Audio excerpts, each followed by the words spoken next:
don't give a fuck about us. No trust. Drugs for the poor, TV for the young. So when they get older, they'll be drugged and dumb. Fee-fi-fo-fum. I smell the blood of a wicked man, trying to shut me down, but my consciousness will never be overrun. Not by anyone. I'm tired of being silent. Time to expose the phonies and bums. Would it be a prophet? Yo, there be in Washington, the poetry venues, even the ghetto slums. Cause knowledge of self is what they suffer from. Cause to live in America is to be free and dumb. Chew on this motherfucker. Instead of the pie, you settle for crumbs. You write and spit that bullshit how you fuck all night, but it's all fantasy because you really don't get none. Son, pick up a book or two, they come at me with some real shit. Cause I don't wanna hear if you lick tits or suck dick. If there's no politics, love or pain, then that shit you spittin' is all in vain. Cause Malcolm, Martin, and Huey died for change, not for the insane. So get your act together cause that shit is lame. And if you want a rebuttal, you better not mention my name. Cause I got credentials from college to street fame. You see, I'm from the old school, from Barack Obama to Big Daddy Kane. 9/11 on stage, cause I know the game. You think you free, but you've been thoroughly trained. If you brown or black with a college degree and some money, in the eyes of the establishment, you still consider this shit stained. Yeah, brothers and sisters, it's time for change. And I'll die today if it changes the game. Because brothers go to jail for rocks while whites refuse to consume Prozac and cocaine. Talking like this may get me slain, but 100 years from now, the people will remember my name. And when I listen to these unconscious poets and media lies, I catch a fucking migraine. How long can this bullshit be sustained? My writing will continue because I'm far from drained. And if spitting truth is real, then here, feel my pain. Cause where I'm from, my sunny days start like rain. Welcome, welcome, welcome, welcome. Peace, family. Welcome to the GRUNT Podcast. I'm your host for today, Malik Shabazz. I want to welcome you all out to this edition, to episode 2, which I'm going to be discussing 9/11 and COVID-19, the vaccine mandate. Okay, before I begin, for all those who are watching, please subscribe, and share. And also hit that like button, mash that like button. Alright, that's what's up. Alright, well, yesterday was 9/11. I was supposed to go online yesterday, but I had some technical difficulties trying to figure this thing out. But I'm here today, and I'm going to talk about 9/11 and the vaccine mandate. But before I begin, I want to start off with a quote by Che Guevara. He says, "Every day, people straighten out their hair. Why not their hearts?" And that's a good point. Why not their hearts? Alright, so let's get things started. Okay, now, what I did yesterday, I went through a bunch of several independent podcasts. I went to, let me see, I got it all written down. I went to Going Underground with Ashraf Atanti. We was interviewing Roger Waters of Pink Floyd. I also went on Abby Martin, the Empire Files. And I went to the Gray Zone with Ben Norton and Max Blumenthal. And I also went on Democracy Now! With Amy Goodman. And one thing that I found kind of disturbing, that none of them mentioned 9/11 being an inside job. And on the Gray Zone, Ben Norton and Black Blumenthal were interviewing a professor. His name is Assad Abakali. I'm not sure how to pronounce his last name. It's spelled Abukhalil.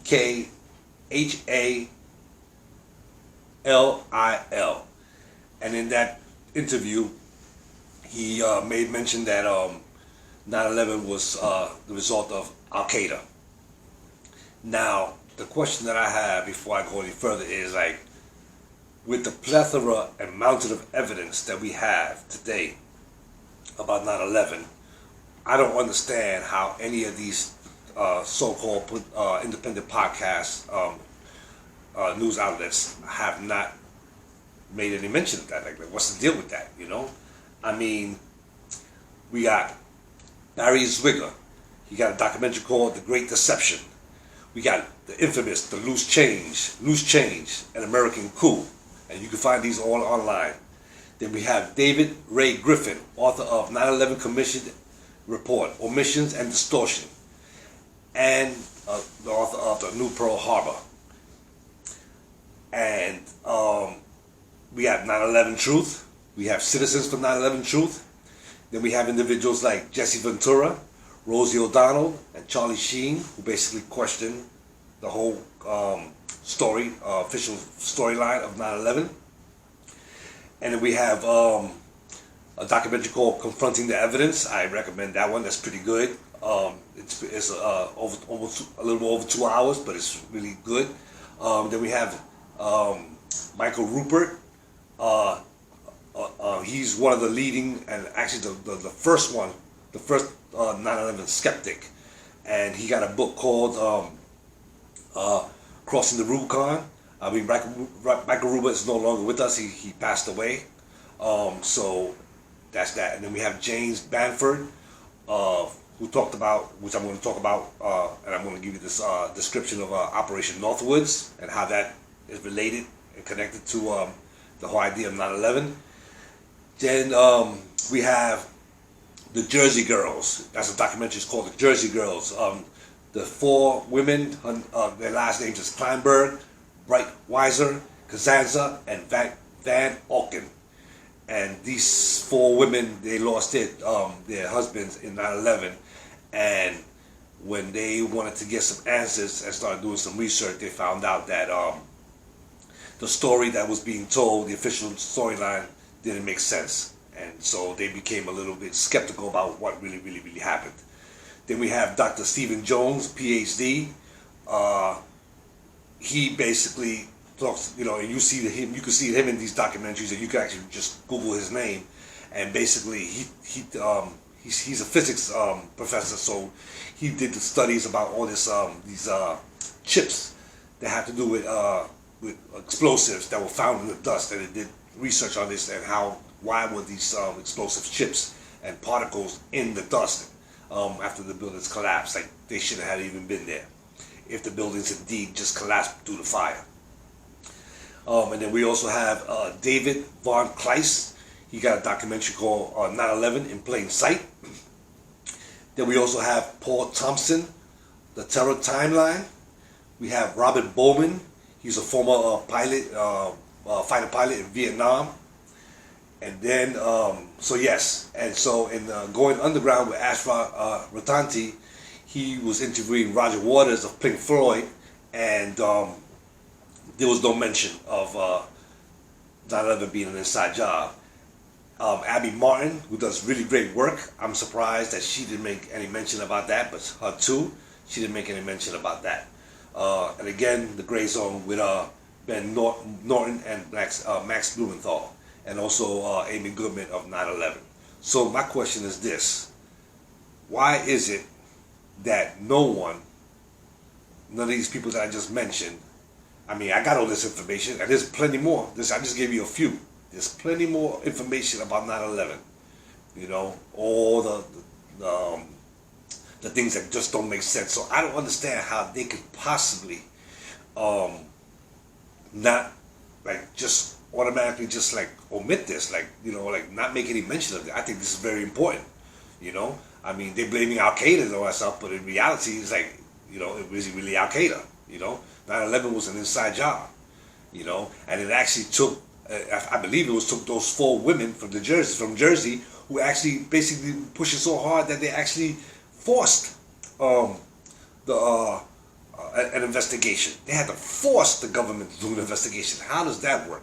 I mean, think about it. I just need you to think about that stuff, So, because it just doesn't make sense. And I also want you to look up the Project for a New American Century that was written in 2000, by Paul Wolfowitz and other right-wing fascist psychopaths, which basically they called for a transformation, but that transformation couldn't take place unless they had what they say in that paper, a new Pearl Harbor, and that new Pearl Harbor was 9/11. So it all makes sense. So now let me get into the Operation Northwoods, and this is actually right here. This is coming from my book. I just written it. It's about to get published in a few, but let me just put it up to the camera, right there. Okay, right there. Hold on. There we go. A brief history of a people's history and world history. Okay, and in this book, I have a chapter. It's really like a page because it's a short book. But I have a chapter. Give me 1 second. I had it. I just lost it.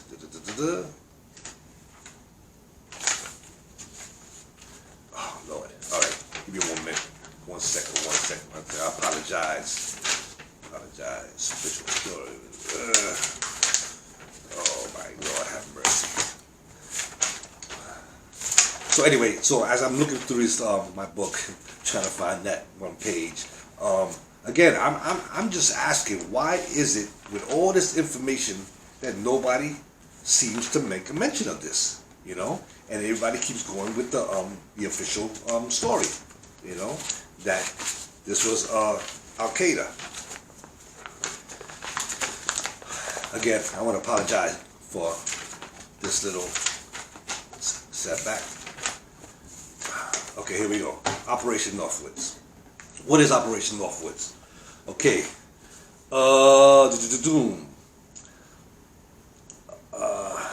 Okay, let me see, where do I start?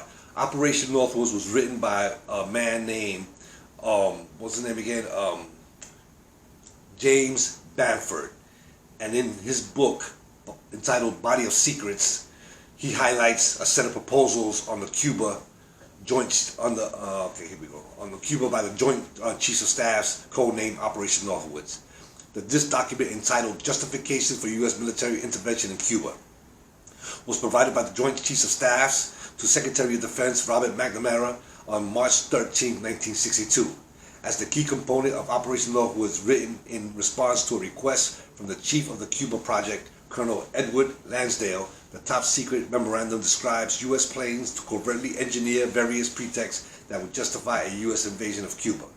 These proposals, part of a secret anti-Castro program known as Operation Mongoose, including staging the assassination of Cubans living in the United States, developing a fake communist Cuban terror campaign in the Miami area and other Florida cities, and even in Washington, including sinking a boatload of Cuban refugees, real or simulated, faking a Cuban Air Force attack on a civilian jetliner, and concocting a Remember the Maine incident by blowing up a U.S. ship in Cuban waters and then blaming the incident on Cuban sabotage. So you see, in 1962, when they wrote Operation Northwoods, they actually considered killing Americans so they could invade Cuba. They even considered blowing up a ship, killing more people to justify an invasion of Cuba. Okay, so this is what I'm saying. This is the so okay. So now they did this in 1962. Now they didn't go through with this. We all know this now, right? But do you think 9/11 was any different? I mean, really? Do you think it was really different? I don't think so. You know. So the thing of this is this. It's like I said, you know, and they have you can go into Google and find all these other things. You got Operation Paperclip, you know, and stuff like that. And you can find out more about these secret these secret plans that were actually declassified and made public. So again, you know, my thing, you know, a lot of people, you know, I always ask the question: is it important to know the genesis and the reason things do happen? Because if it is important, then we need to basically give this some thought, because everybody's okay. Now, before I go further, because I did forget something, I just want to say that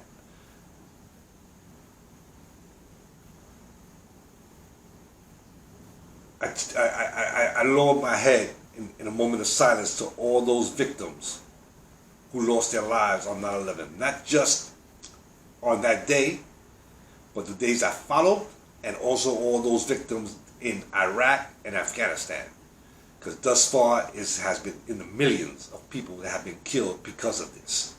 Now remember, there's another document that was declassified, was the Gulf of Tonkin incident, when Lyndon B. Johnson, then the President of the United States, got up in front of the American public and said that America was attacked by Vietnamese boats on the high seas, and that was the incident that actually started the Vietnam War. So because of that lie, we have 59,000 American soldiers died, and we have over 2 million Vietnamese who were killed because of that lie. So if they lied about that, and they lied about the weapons of mass destruction, and they lied about 9/11, and they lied about Malcolm and thing. I mean, what else? I mean, really, like, you know, like Kwame Ture taught us. And for those who don't know who Kwame Ture is, he's formerly known as Stokely Carmichael, and he taught us that capitalism lies all of the time, not some of the time, all of the time, because this system is nothing but one big lie. So we need to, you know, again, we need to just, like I said, I'm not telling people what to believe. I'm just saying that there's so much information out there concerning 9/11 and how things don't even make sense. And I'll point out a few things. One, never in the history of the high-rise buildings, steel structures, has ever collapsed due to fire. That's number one. Number two, when they say that a plane hit the Pentagon, but so far, no plane was found. I mean, the emergency units were there within minutes, and there's no plane. Nothing. I mean, what happened to the plane?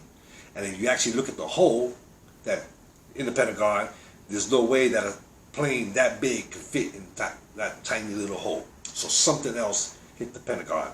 What it is, I don't know, but I can tell you one thing: it wasn't a plane. And the plane that supposedly crashed in Pennsylvania in an open field. Again, no plane, no plane, just nothing but a big old hole in the ground. So just need to think about that, you know. Like I said, you know, and like I said, the books are out there. I mentioned them, you know, and there's plenty of documentaries, because you know, one thing about official stories, which I got a chapter on that. Let me see if I can find it. We can't, you know, when a major event happens, we cannot, you know, the media automatically just jumps to you know, to perpetuate a particular storyline, and usually it's a lie. And in this same book that I wrote, I got a section called 2 pages called Official Versions. Now let's just take a little step back in history real quick. Okay, the first one that I mentioned in my book was the assassination of Kennedy. Okay, now all those who want to look into this, you know, the official story was that Lee Harvey Oswald was a lone gunman, and he was stationed in a book depository building behind Kennedy as his motorcade was going through Dallas. Now, when you look at a film called the Zapruder film, you see that the bullet went to the front because his head went back and not forward. Now, if he was behind, his head would have went this way. Okay, so now, even with that film, they still had the audacity to tell people that this was done by this one gunman. So that was lie number one. The second one that I mentioned was 9/11. Now, 2 other ones was the shooting in Littleton, Colorado, at Columbine High School. Now, what was the official story? That 2 white boys, what were their names? Dylan Clyboy and Eric Harris walked into Columbine High School, armed to the teeth, and shot and killed 12 students and 1 teacher. And then they turned the guns on themselves. Okay, now, right after, you know, that was the official storyline. But in the Denver Post on May 5th, 1999, Sheriff Department spokesperson Steve Davis stated, "From day one, we've always felt like there was a very good possibility that there were more people involved." Okay, let that sink in for a minute. And then, according to the final report, there were 95 homemade bombs found. Los Angeles Times, May 16, 2000. So are we to believe that these 2 white boys planted all these bombs and did all this unimpeded with nobody knowing and that, I mean, really? So there's a program called MK Ultra, which I mentioned in my book. Now, either they were just crazy white boys, or this was a program MK Ultra, which is based on behavior modification. Okay, so look that up, MK Ultra. So again, so how is this all tied in? It's all tied in because, again, during 9/11, when that first plane hit, usually, according to the FAA, planes go off course, or their transponders get turned off, so F-16s, they go up right away. I mean, they don't have to get no permission from the White House, nothing. It's just a direct thing. They call the military, and F-16s go right away to investigate what's going on with the plane. But on that day, no planes went up until the last plane crashed. Think about that for a minute. Okay, that's number one. Number two, there's been reports that some of the people that were supposedly on the plane, the hijackers, were alive and well in their respective countries. Look that up. Now, another thing I want you to think about. You're on a plane. Say there's 55 people on that plane, and 2 people get up with a box cutter and say they're gonna crash they're gonna get into the cockpit, and they're gonna crash this this plane into something, whatever, right? Or they're gonna just crash the plane. Think about that. 55 people, 2 people with box cutters. I don't know about you, but I know that if I was on that plane and 2 people got up with a little freaking box cutter, a fucking box cutter, talking about they're gonna get into the cockpit and crash this plane. I mean, really? You just gonna sit there and just, okay, no resistance, no nothing? Really? Okay, so that's that. So these are some of the things that I don't know if you've thought about them before, or maybe you have, or maybe you haven't, but things that need to be thought about, because it just doesn't make sense. Now, let's get to the real stuff about 9/11. What about Building 7? Building 7, a 47 steel structure that was not hit by anything, collapsed on its own footprint. How did that happen? According to the official report, it was due to fire. But check this out. In the final report of the 9/11 Commission, Building 7 wasn't even mentioned. It wasn't even mentioned. And in fact, even further, in that final report, they said that the people who paid for 9/11 was not relevant. Let me say that again. The people who paid for that event to take place is not relevant, so they don't have to investigate it. Really? The people who finance 9/11 is not important? How is that possible? How is that even possible? So these are the things that we need to talk about, because these are the things that I've been looking at. Because I tell you the truth, like when 9/11 first happened, I remember where I was, and most people know where they were. Just like when you talk to people, older people, they knew where they were when Kennedy was shot. I was actually working, and and this guy walked into my. I was a supervisor of security, and this guy walked into my building and said, "Yo, man, a plane just hit one of the towers, crashed right into the towers." And I'm from New York, you know what I'm saying? And I remember the towers coming up, because when they came up, I was about 8, 9 years old. So I was like, what? I thought, oh man, I wonder what happened. We probably lost control, something happened, malfunction, whatever, and they could control the plane, and it went into the towers. And that was that. So I went into the lounge and I put on the TV, so we're watching, a few of us are watching the building burn, and then all of a sudden, another plane hit. And I said to myself, wow, this is not an accident. This is on purpose. And then, I'm going to be truthful, my initial thought after that was, finally, it was a case of the chickens coming home to roost. America finally got hit back after all the shit she'd have been doing around the world. And so as I began to look into 9/11, everything changed. it's like when you look at this, when you listen to the young men, the two young men who did lose change, they had the same thing.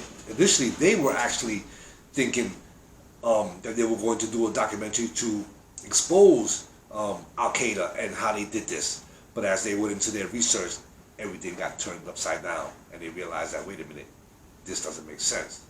This is not what they're saying it is, you know. And these particular operations, they call false flag operations, or problem reaction solution.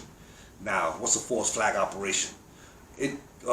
That term came about when the time when the British ships and French ships and stuff like that, when they were sometimes being attacked on the high seas by pirates. The pirates, they saw an English ship, or let's just say they saw an English ship. So the pirates had different flags on their ship. They'll have an English flag, a French flag, or whatever, right? So they see an English ship and they raise the English flag. So because back then, the ships didn't have markings on the outside, so they went by the flag. That's how the ship is, that's how the ship is indicated who that ship belongs to. So when the British ship saw the pirate ship raise the British flag, they said, "Oh, there's British people." So when the pirate ship is getting close to the British ship, they're not on their toes because they're thinking that's a British ship. Until it's too late when they realize that it was actually pirates, and the pirates jump on the ship and they they kill them and shoot them and whatever, and they steal all their shit. So that's how the term false flag operation came about. Now let me give you a historical fact about a false flag operation that took place in the 30s with Adolf Hitler. Now Adolf Hitler was trying to get into power, but he was not going to get there. He needed something to put him over the line. And so what did they do? He sent his goons into the Parliament building called the Reichstag, and they flooded it with gasoline or whatever, and they set the Reichstag on fire. And after they did that, they blamed it on the communists, and they went to war. So America inflicted 9/11 on itself. The Bush administration, they knew about it, and they blamed it on Muslims, on Middle Eastern Muslims, on Al Qaeda, right? So that's how that works. That's how that works. It's just like if I was with the Crips, and if that brother was with the Bloods, I would kill one of my brothers from the Crips, and I blame them. If I wanted to go to war, we were having a drug dispute, I'll just kill one of my people and blame it on the Bloods, and I tell the Crips, yo, they just killed homie, and then we go to war. So it's the same concept, So these things are important. Like I said, I'm just really, really, really baffled how these independent news outlets, and let me just say this for the record, because they do good work. I mean, Martin does really good work. That's why I'm surprised, Ashraf Ratanti of Going Underground, he does really good work. The Gray Zone with Max Blumenthal and Ben Norton, they do really good work. But what I'm baffled, what makes me wonder, why is it that they didn't mention this? I mean, the information is out there, so how could they not have mentioned that 9/11 could possibly have been an inside job and still using the official story? Because that professor Professor Assad that they were interviewing, he actually said that 9/11 was because of Al Qaeda, and there was no pushback, and I just don't understand. So I just need someone to tell me why has this not been questioned? I understand why the mainstream media is not going to tell you this. That's a given. But independent news medias, really, that they are actually not even mentioning it, not even the possibility of 9/11 being an inside job. It's just, to me, it's just crazy. It's just downright crazy. So I don't understand that. So I just need someone out there, when you see this video, in the comment box, make your comments, ask questions, and maybe you might have an answer that I haven't heard yet, but I still don't understand how 9/11, with all the information that we have, cannot be considered by these independent news outlets an inside job. I mean, the people that I mentioned, Jesse Ventura, Rosie O'Donnell, and